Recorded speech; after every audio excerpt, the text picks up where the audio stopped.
in the house? There he is. Hey, Hazelwood West can make more noise than that.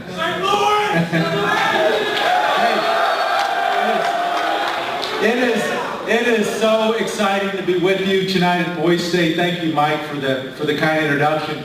And I also want to tell you, it is just a wonderful honor to be able to serve as your state treasurer. I've been through 12 years of election cycles, and I still come to work every day with the same sense of excitement that I did after my first election in 2002. I feel so fortunate to be able to serve my fellow Missourians each day. And I love coming to Boys State specifically because I always walk away with some optimism about our future. You usually send me away not just with that stylish, fashion-forward Boys State t-shirt, but with also a heck of a lot of energy and enthusiasm that I can take back with me. You know that's something that I agree with, that together we can make a difference in our state and we can make a difference in the world at large. And one impressive thing that you're doing by spending this week here at Boys State, you're translating that energy and that enthusiasm into a real sense of purpose. One indication of the value of this is the alumni that have made it their priority to make Boys State happen for you just as it has happened for them. We have 100 volunteers that are committed to providing you with the same moving experience that they had many years before. This is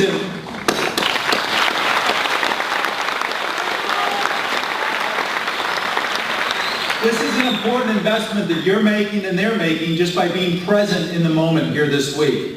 You know, we think a lot about job training as being job specific or skill specific related to some area of study, whether you're a carpenter, engineer, banking, teaching. Those all are examples of jobs and professions that require specialized training, and obviously they're all very important. But there's another type of training, regardless of your profession, your area of interest, that helps you grow, builds your community, and makes our state stronger. And that is training to be a good citizen. You're already showing the importance of your belief in civic responsibility, and as you know, maintaining our nation's leadership position requires us to be good citizens. It requires us all to give back a little more than we receive. In all the institutions that we often take for granted, whether they be universities like this here today, school boards, city county governments, public libraries, fire districts, political party committees even.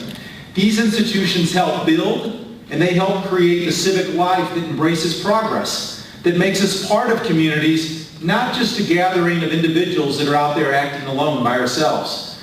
So citizenship for me is this wonderful mix of personal responsibility, but also being part of a team. It's built on the idea that we all have responsibilities to ourselves, both the family and the friends, work and school, but that we're part of a larger community, and being part of that larger community requires us to see beyond our front door, trying to understand how things work, showing intellectual curiosity, figuring out ways that you can add value, figuring out ways that you can make a difference. And once you get into the habit of thinking like this, it becomes part of who you are. And it shapes nearly every decision that you make going forward in your lives. So tonight I want to visit with you just a bit about that civic responsibility and leadership, my job as state treasurer, while also sharing the path that I've sort of created for myself in bringing me here today. Now, as Mike said, I grew up in Florissant, in the northern part of St. Louis County. My dad's a retired carpenter, my mom's a retired hairdresser. And I learned so much about hard work from both of them. They set a standard and example for me in so many ways. Now, they weren't involved in politics, but they voted, they read the newspaper, they volunteered their time coaching at our school, helping out at school. And like each of you, my community and my neighborhood that I grew up in, it shaped me and gave me a point of reference to the larger world. And one of those defining characteristics was hard work. You know, most of my neighbors, they worked with their hands. They used their physical strength, whether they were garbage collectors, electricians, laborers, auto workers. It taught me a special appreciation for those who build, who work with their hands on a day-to-day basis, and how all of us depend upon them. That's something that I take with me every day as a public servant. Importance of respect and dignity in the workplace, the importance of good jobs, and ultimately what those good jobs can mean for a family and for a community. Another defining moment for me that Mike talked about was growing up, I was the first person in my family to walk onto a college campus and to graduate from college. And it was... That experience was a transformational experience for me. I still remember walking onto that campus for the first time, and my world suddenly got a lot larger. Seeing the choices that I had before me, professors to interact with, diversity among the student body, that opportunity of higher education is a big part of who I am today as a person, but also as a public servant. And I grew a lot in college. I was interested in journalism. It took me a few months to get the courage to actually contact the student newspaper, but I finally did. I knocked on the door and I asked if I could volunteer as a news reporter. They said yes, and 2 years later I was managing editor of the student newspaper, running the editorial section and writing weekly opinion columns. And I really loved every minute of it. And I spent a lot of time on campus, writing about campus politics, writing about news, and started feeling a pull about running for office someday.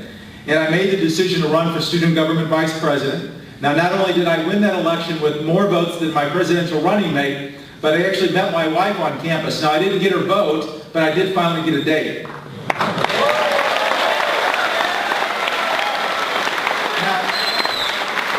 so, in so many ways, my experience in those two areas, my parents' work and the opportunity that I had to attend college, shaped my philosophical view on government and society as a whole. And I really truly believe this. No matter what your political philosophy is, government does play an important role. It sets a foundation for all of us to work from. It ensures that opportunity is present and that progress for society is within reach. I see it firsthand as I travel to every corner of our state. At its best, I've seen automobile jobs being retained and grown here in Missouri. I've seen a school get rebuilt in Pemiscot County after a devastating tornado. I've seen veterans get trained and rehired for jobs here in Missouri.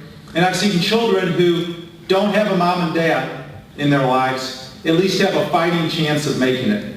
And I, whose grandfather stopped going to school after 8th grade and started working, had the opportunity to attend college and become a statewide leader. Folks, our investments in others matter. They matter because I see it every day in every part of Missouri. I worked after graduating from college, went back to school, got an MBA. I had a little bit of political experience at this point, but not a lot. And I had made a decision to run in 2002 for election against a state representative who had been in office for about 10 years at that point. Now, I was really confident of victory. I knocked on 75 doors a day, every day beginning on June 1st. And as I got toward the end of August, a few days of knocking, I was getting the same constant comeback. Folks were saying, somebody just called about your election, they want to know how we're going to vote. So I called the Democratic Party and asked if they were conducting a poll. They said yes. I said, well, I want to know the results. I feel great about my prospects for victory. I know everybody in the district. We're going to win this thing. There was dead silence on the other end of the phone.